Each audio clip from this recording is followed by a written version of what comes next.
Hello friends, आप सभी को मेरी तरफ से जोहार एंड जय हिंद। आज का सेशन स्टार्ट करते हैं, ठीक है।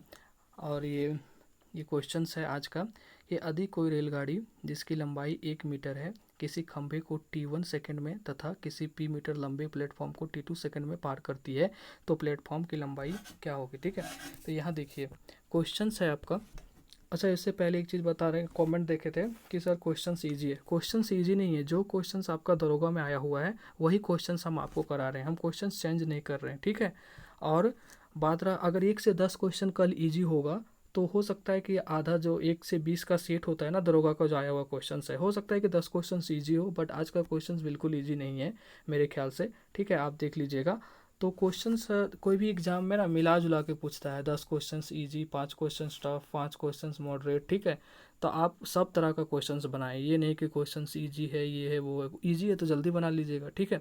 तो चलिए आप आज का सेशन स्टार्ट करते हैं, ठीक है। आज का क्वेश्चन है, देखिए इसमें एक फार्मूला यूज होगा। फार्मूला यूज क्या होगा? दूरी बराबर चाल गुना समय, ठीक है। और इसको बोलते हैं इंग्लिश में डिस्टेंस, चाल को स्पीड और टाइम, ठीक है। तो distance is equal to speed into time. अब देखिए एक कॉन्सेप्ट है ट्रेन और खंभा और ट्रेन और प्लेटफॉर्म में, कि एक ट्रेन है, ये किसी खंभे को पार करेगी, इसका लंबाई, ट्रेन की लंबाई कितना है? एल है, ठीक है। तो इसकी एल ही लंबाई रहेगी जब खंभा को पार करेगी, ठीक है। तो इसकी लंबाई क्या रहेगी? एल ही रहेगी, कोई चेंज नहीं होगी।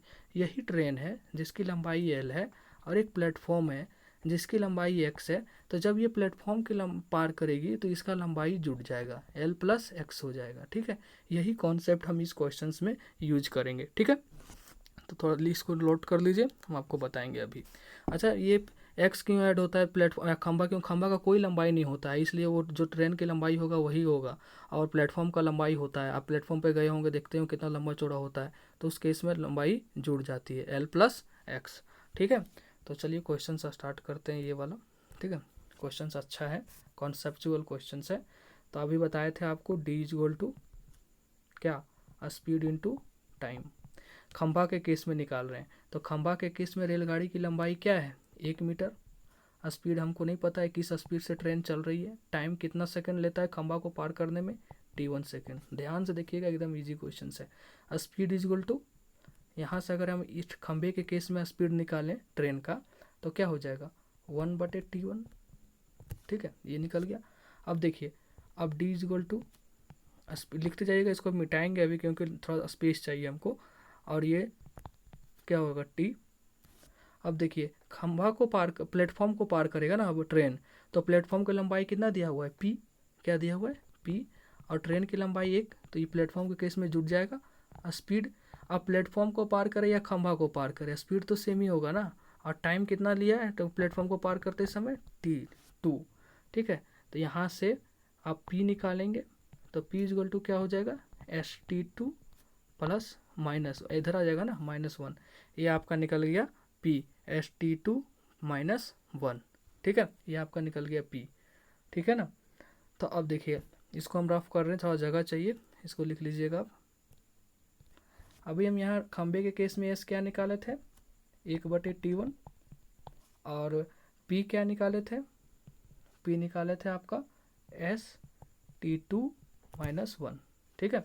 अब देखिए क्वेश्चंस क्या है, प्लेटफॉर्म की लंबाई, और यहाँ एक्स माने थे, प्लेटफॉर्म की लंबाई हम PL लिखते हैं, प्लेटफॉर्म की लंबाई शॉर्ट में, ठीक है, थोड़ा समझिएगा। प्लेटफॉर्म की लंबाई गुना एक्स गुना रेलगाड़ी की लंबाई, तो रेलगाड़ी की लंबाई है, ठीक है। रेलगाड़ी की लंबाई को देखिए, यहाँ रेलगाड़ी की लंबाई कितना दिया हुआ है? 1 मीटर दिया हुआ है ना। यहाँ देखिए रेलगाड़ी की लंबाई है, तो रेलगाड़ी की लंबाई कितना हो जाएगा? 1, क्वेश्चन के ऊपर में देखिए आपका 1 दिया हुआ है, ये रेलगाड़ी की लंबाई, ठीक है। तो प्लेटफॉर्म की लंबाई, प्लेटफॉर्म की लंबाई पी दिया हुआ है ना, तथा किसी पी मीटर लंबे प्लेटफॉर्म, तो यहाँ पी आ जाएगा, ठीक है। ये एक्स रहेगा और ये 1 मल्टीप्लाई हो जाएगा, 1 हो गया, ठीक है। अब देखिए पी का वैल्यू कितना निकाले थे आप? यहाँ बिठाइए, ST2 - 1 is equal to X, ठीक है। अब देखिए एस का वैल्यू क्या निकाले थे? 1/T1, यहाँ इसको बैठा दीजिए, 1 गुना यहाँ 1/T1 इंटू T2, माइनस में 1 है, इक्वल टू एक्स। ठीक है, अब इसको सॉल्व करिए, आंसर आ जाएगा। ठीक है, क्या सॉल्व करिए इसको, इसको सॉल्व करिएगा। देखिए तो ये क्या है, T2, इसको T2 बटे T1 माइनस 1। ठीक है, यहाँ कर रहे हैं T2 बटे T1 माइनस 1 बराबर एक्स, बराबर एक्स। ठीक है, ये बराबर एक्स है। ठीक है, अब देखिए इसको अगर आप लीजिएगा, यहाँ पे एलसीएम लीजिएगा तो नीचे आ जाएगा T1, क्या आ जाएगा नीचे T1, और ये T2 माइनस T1, ठीक है, इजगल टू एक्स। यही देखिए ना आप, यही देखिए आप, यहाँ से अगर नीचे नीचे T1 एलसीएम ले लीजिएगा, ऊपर आ जाएगा आपका T2 माइनस T1, तो आ जाएगा T2 माइनस T1 बटे T1 इजगल टू एक्स। ठीक है, तो आपका T2 माइनस T1 बटे T1 कहाँ है आंसर, देखिए कौन सा आंसर है आपका, डी नंबर ऑप्शन देखिए, डी T2 माइनस T1 बटे T1। ठीक है, T2 माइनस T1 बटे T1 इजगल टू एक्स, यही निकालना था आपको। ठीक है, आप इसको सॉल्व करिएगा, जगह कम है, बार बार नहीं मिटा सकते, इसको सॉल्व करिएगा आप, आपका आंसर आ जाएगा T2 बटे T1 minus 1 is equal to X. ठीक है,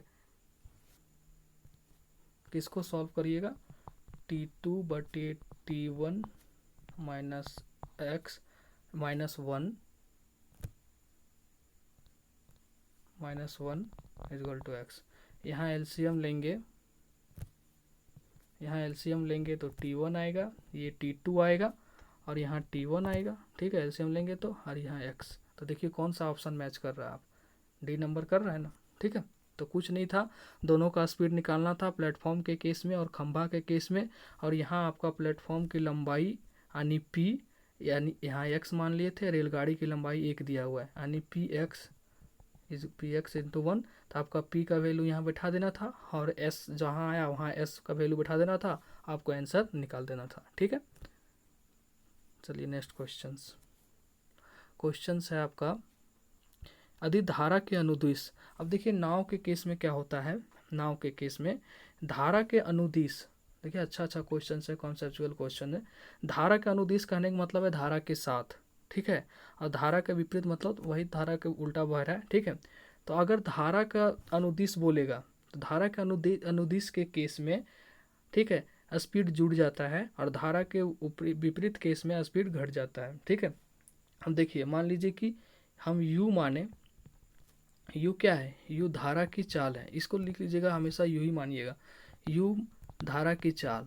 ठीक है, और v क्या है, नाव की चाल, नाव की चाल। ठीक है, धारा की चाल, नाव भी चल रहा है तो अपना चाल होगा ना, धारा पानी जो बह रहा है उसका भी तो चाल होगा, ये नाव की चाल भी है। अगर अनुदिश का बात करेगा, मतलब कि धारा के साथ, तो u प्लस v हो जाएगा अनुदिश के केस में। ठीक है, अनुदिश के केस में थोड़ा सा लिख लीजिएगा इसको आप अच्छे से। और अगर आपको बात करेगा इसमें, किस में, v माइनस यू हो जाएगा धारा के विपरीत,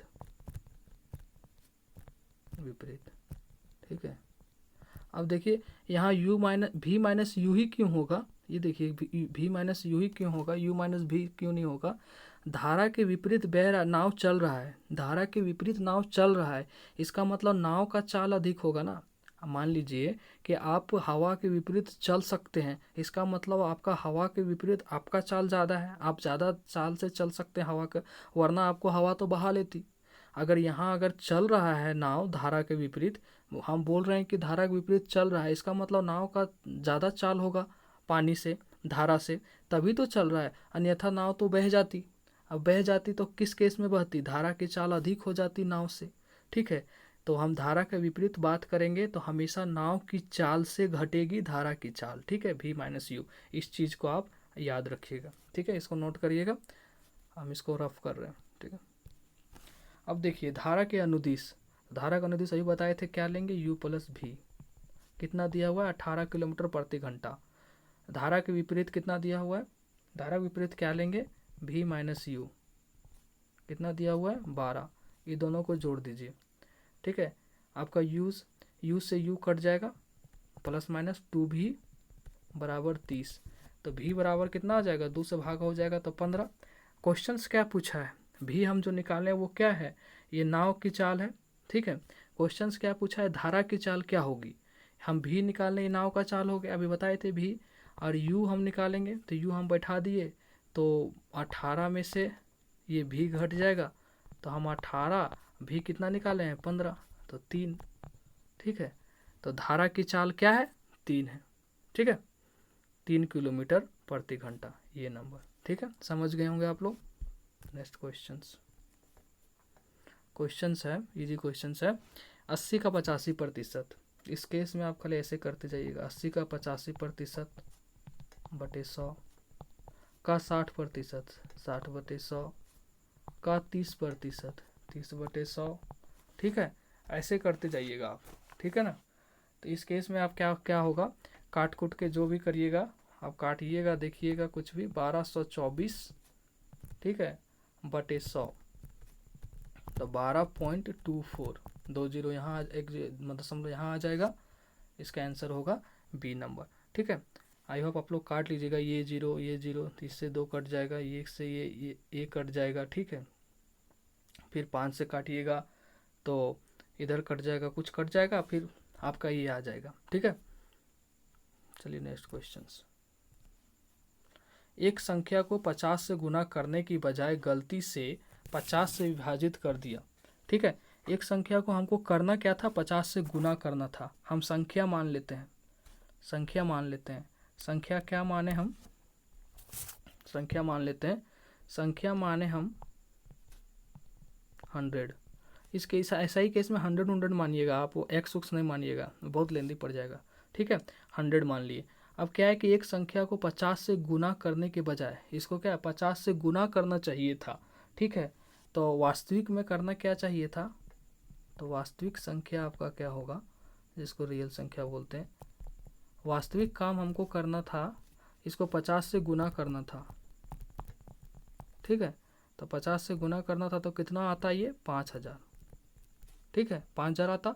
लेकिन क्या बोल रहा है, 50 से विभाजन कर दिया, तो आप 100 को आप 50 से विभाजन कर दीजिएगा गलती से, तो कितना आ गया 2, आप जो गलती किए ना वो 2 आ गया, और आपका जो करना चाहिए था वो 5000 आता, ठीक है। तो अब क्या बोल रहा है कि इस गलती के कारण परिणाम में लगभग प्रतिशत परिवर्तन क्या होगा, 5000 आना चाहिए था, आप ले आए 2, तो इस परिवर्तन को क्या परिवर्तन हुआ वही पूछ रहा है प्रतिशत में, ठीक है। तो 5000 में से 2 घटा दीजिएगा, यही परिवर्तन है आपका, ठीक है। तो इसको परिवर्तन निकालिएगा परसेंटेज में, 5000 में से 2 घटाइएगा कितना आएगा 4998, ठीक है। और वास्तविक कितना आना चाहिए था 5000, वो लिखेंगे नीचे, जो वास्तविक होता है वो नीचे, गुना 100, प्रतिशत निकालने के लिए 100, ठीक है। ये 2 जीरो से 2 जीरो कट गया, ठीक है। अब देखिए इसको काटिएगा आप, 5 से काटिए, 5 रकम 5, यहाँ एक जीरो रहेगा, 5 देंगे 50।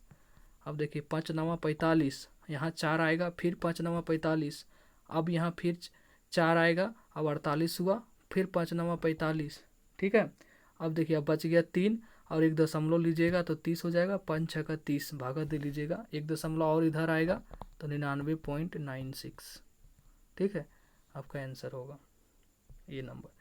क्या संख्या मान लिए 100, एक संख्या होगा 100, आप कुछ भी मान सकते हैं, उसको करना चाहिए था 50 से गुना, कर दिया, 50 से भागा, 50 से गुना करता तो 5000 आता, 50 से भागा दे दिया तो 2 आ गया, परिवर्तन मेरा क्या आ गया, 5000 में 2 घटा दिए 4998, और उसको निकालना है प्रतिशत में, तो जो रियल संख्या है उससे भागा देंगे और 100 से मल्टीप्लाई करेंगे, रियल संख्या कितना है 5000, और इसको 100 से मतलब गुना किए परसेंटेज निकालने के लिए, ठीक है। इसको काट दिए, आंसर आ गया 99.96। नेक्स्ट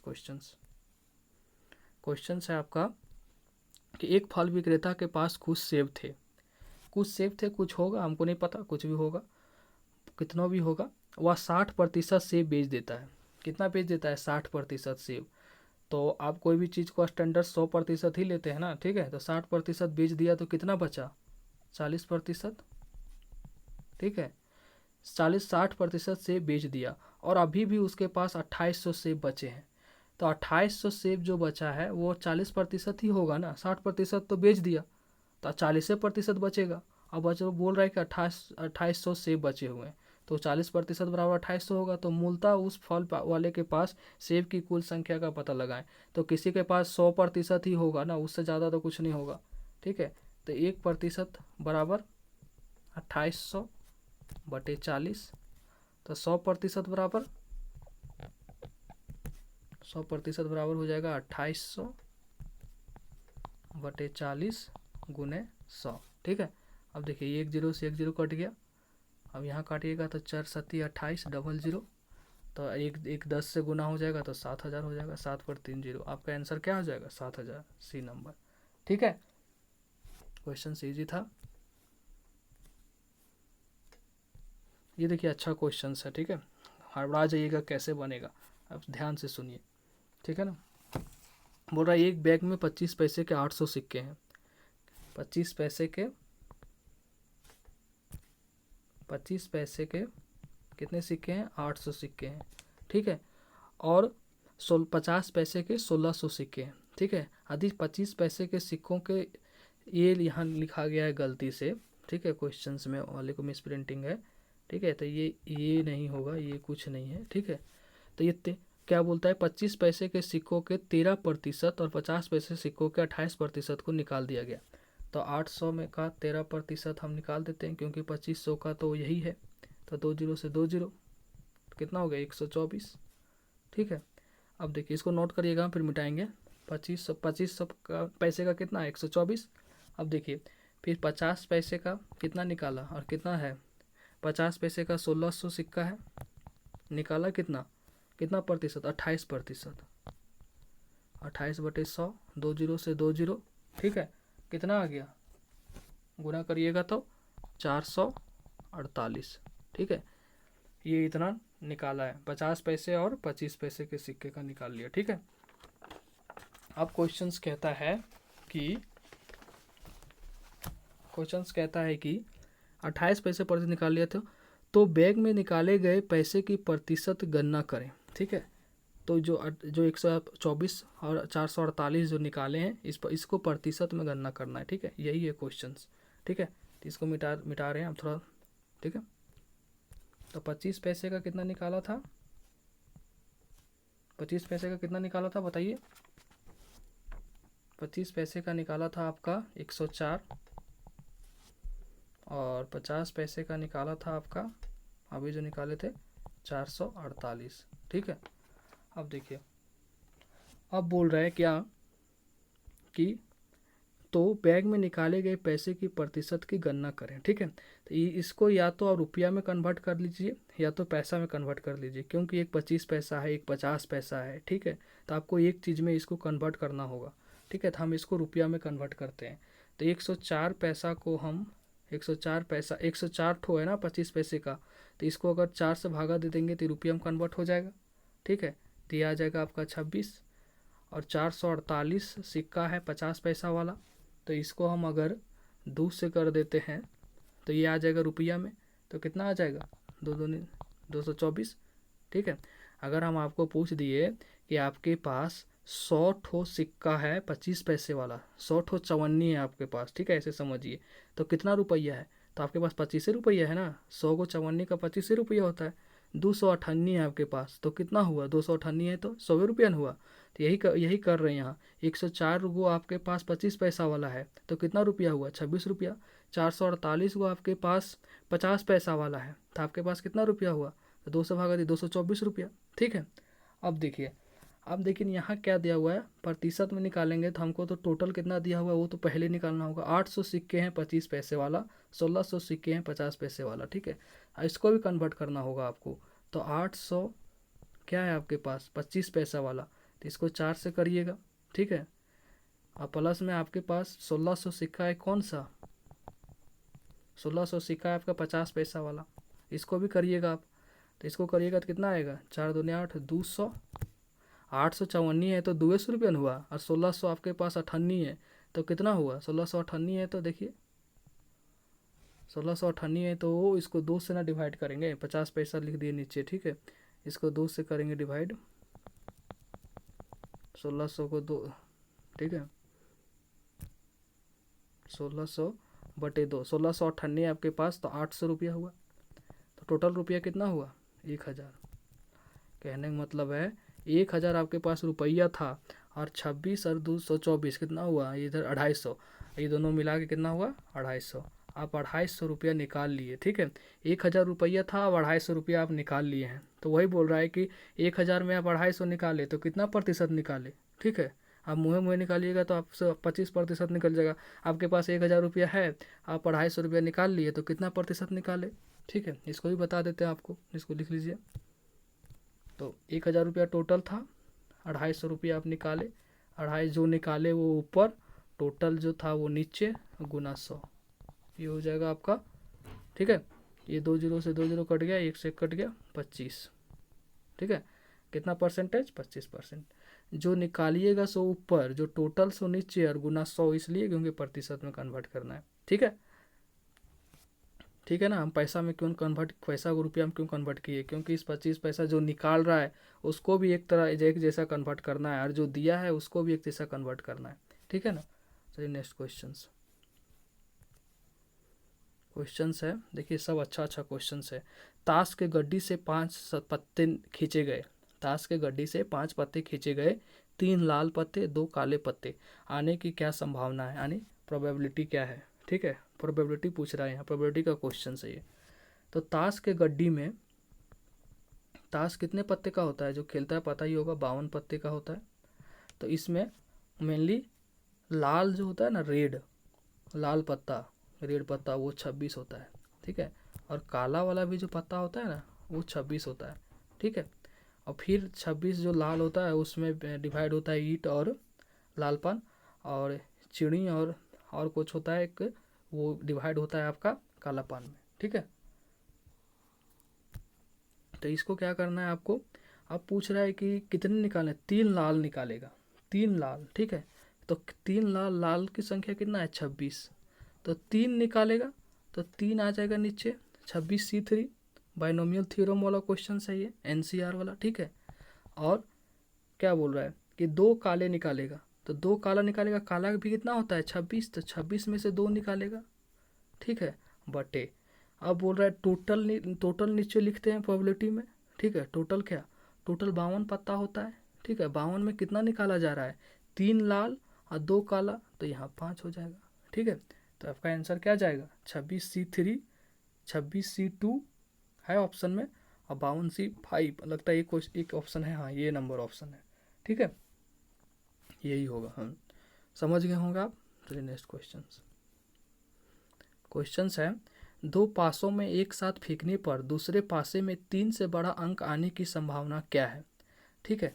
अब बोल रहा है ना कि 2 पासों को एक साथ फेंकने पर, देखिए एक पासा में कितनी संभावना होता है? 6, ठीक है। लूडो पासा बोलते हैं, लूडो का जो जिसमें खेलते हैं उसको फेंकते हैं ना, जो उसको, तो उसको बोलते हैं पासा, ठीक है। तो पासा में कितना होता है? 1 से लेके 6 तक, 1 2 3 4 5 6, तो 6 संभावना होता है। तो यहाँ 2 पासा है, यानी 2 लूडो का गोटी है, तो यहाँ 6 गुना 6, तो कितना संभावना बन रहा है टोटल? 36। 3 पासा रहेगा तो 6 गुना 6 गुना 6, 216, कितना संभावना? 216। अब बोल रहा है कि 2 पासों को एक साथ फेंकने पर दूसरे पासे पर, एक साथ फेंकने पर, ठीक है, दूसरे पासे पर 3 से बड़ा अंक आने की क्या संभावना होगा। तो एक पासा पे कुछ भी आएगा, हमको नहीं मतलब 1 2 3 4, ठीक है। लेकिन बोल रहा है कि दूसरे पासा पर जो है ना, वो 3 से बड़ा आना चाहिए। 3 से बड़ा कहने का मतलब 4 5 6 कुछ भी आ सकता है, ठीक है। तो अब देखिए इसको लिख के बताते हैं सारी संभावना। ये पहला पासा में 1 आया, ठीक है। तो दूसरा पासा में आपका 4, 3 से बड़ा पूछ रहा है ना, तो 4 आ जाएगा, ठीक है। तो 2 के साथ भी तो 4 आ सकता है पहला, 3 के साथ भी तो 4 आ सकता है, 4 के साथ भी तो 4 आ सकता है। पहला पासा 4, दूसरा पासा 4, फिर पहला पासा 5, दूसरा पासा 4, ठीक है। फिर देखिए पहला पासा 5, दूसरा पासा 4, फिर देखिए दूसरा पासा 6, और फिर दूसरा, पहला पासा 6, दूसरा पासा 4, ठीक है। तो इसी तरह आपका देखिए 2 के साथ पहला पासा 2, फिर 4, इसी तरह फिर 2, फिर 4, फिर 2, फिर 4, ठीक है। मतलब नहीं, 4 तो ले आए ना, तो क्या पूछ रहा है? 3 से बड़ा अंक, ठीक है, 3 से बड़ा, था 3 से बड़ा पूछ रहा है ना, देखिए अब, ठीक है।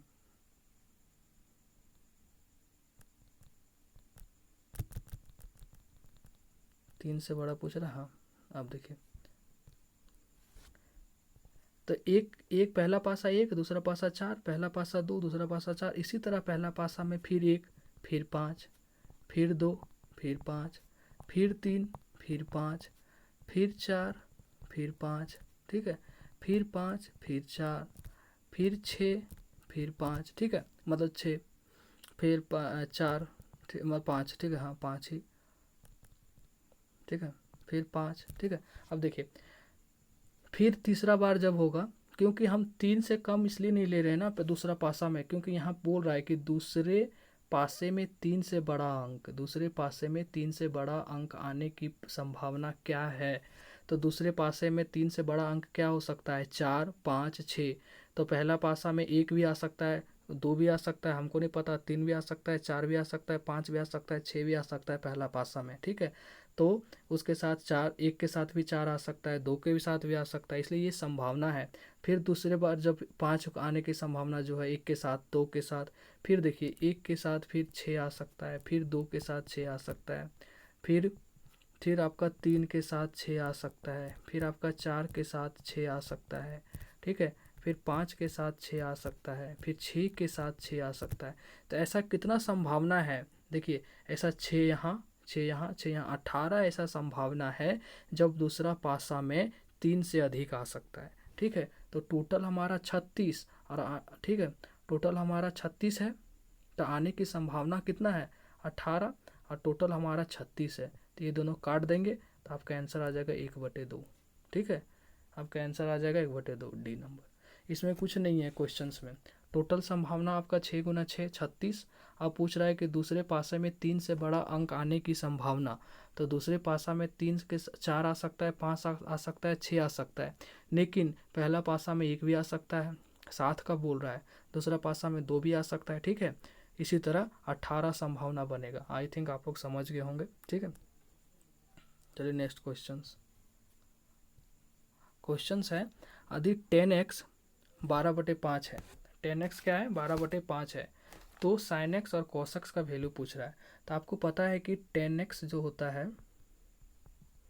वो क्या होता है, लंब बटे आधार, P/B जिसको बोलते हैं परपेंडिकुलर बटे बेस, ठीक है। ये क्या दिया हुआ है, 12/5।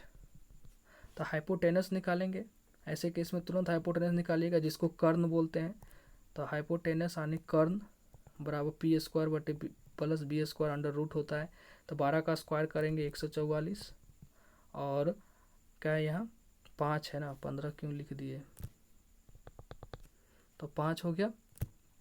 तो 5 का स्क्वायर 25, ठीक है, इसको अंडर रूट करेंगे तो ये 169 आएगा। अब 144 प्लस 25 169, इसका रूट हो जाएगा 13। तो आपका एच कितना निकल गया, कर्ण जिसको बोलते हैं हाइपोटेनस, कर्ण निकल गया आपका 13, ठीक है।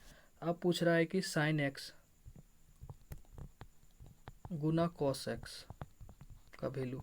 तो साइन एक्स बराबर कुछ होता है, आपको पता है, परपेंडिकुलर बटे हाइपोटेनस, यानी क्या, लंब बटे कर्ण। तो लंब कितना निकाले हैं, साइन एक्स बराबर होता है लंब बटे कर्ण। तो लंब कितना है आपका 12 दिया हुआ है, और कर्ण 13। कॉस एक्स बराबर कुछ ही होता है आधार बटे कर्ण, आधार बटे कर्ण, आधार कितना है 5 और कर्ण निकाले 13। तो कितना हो जाएगा 12 × 25 60 और 13 13 169। देखिए तो है ऑप्शन 60/169, ए नंबर ऑप्शन, ठीक है। ये आपका आंसर ये होगा।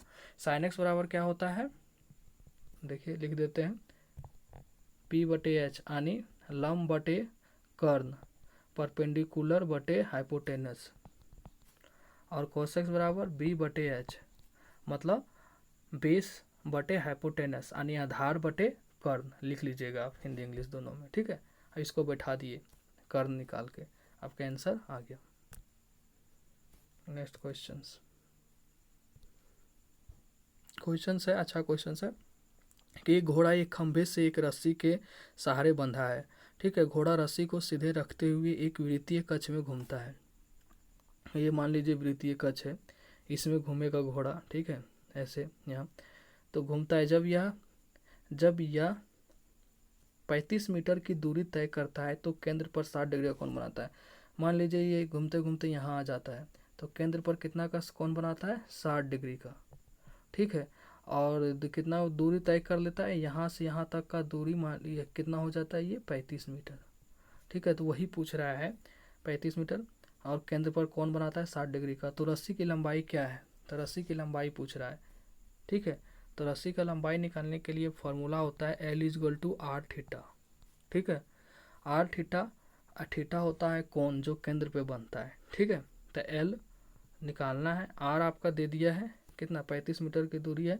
ठीक है, ये आपका 35 मीटर हो गया। ठीक है, और थीटा हम लेते हैं 60 डिग्री जो यहाँ है, इसको हम रेडियन में लेते हैं। जब भी कोई दूरी निकालेंगे ना तो उसको रेडियन में लेंगे। रेडियन कहने का मतलब 60 डिग्री को हम क्या लिखेंगे, पाई/3। देखिए पाई बराबर होता है 180 डिग्री। ठीक है, और बटी 3, तो ये कितना हो जाएगा, 60 डिग्री, इसीलिए यहाँ लिखे हैं। ठीक है, ये 35, पाई का वैल्यू कितना होता है, 22/7 गुना 3, 7 × 5 = 35, अब 22 × 5 = 110, और 3 कितना हो गया, 300, नहीं 3 तो नीचे ना आएगा, सॉरी 3 तो नीचे होगा, 22/7 नीचे 3 है ना, 22/3 नीचे ही गुना होगा। ओहो, ठीक है, ये देखिए 22/7 गुना 3। ठीक है, 3 नीचे गुना होगा। ठीक है, 7 × 5 = 35, और 22 × 5 = 110, और नीचे 3 बच गया। अब देखिए 3 से इसको करिएगा, भागा दीजिए, कितना आएगा, ये आ जाएगा आपका 33.4।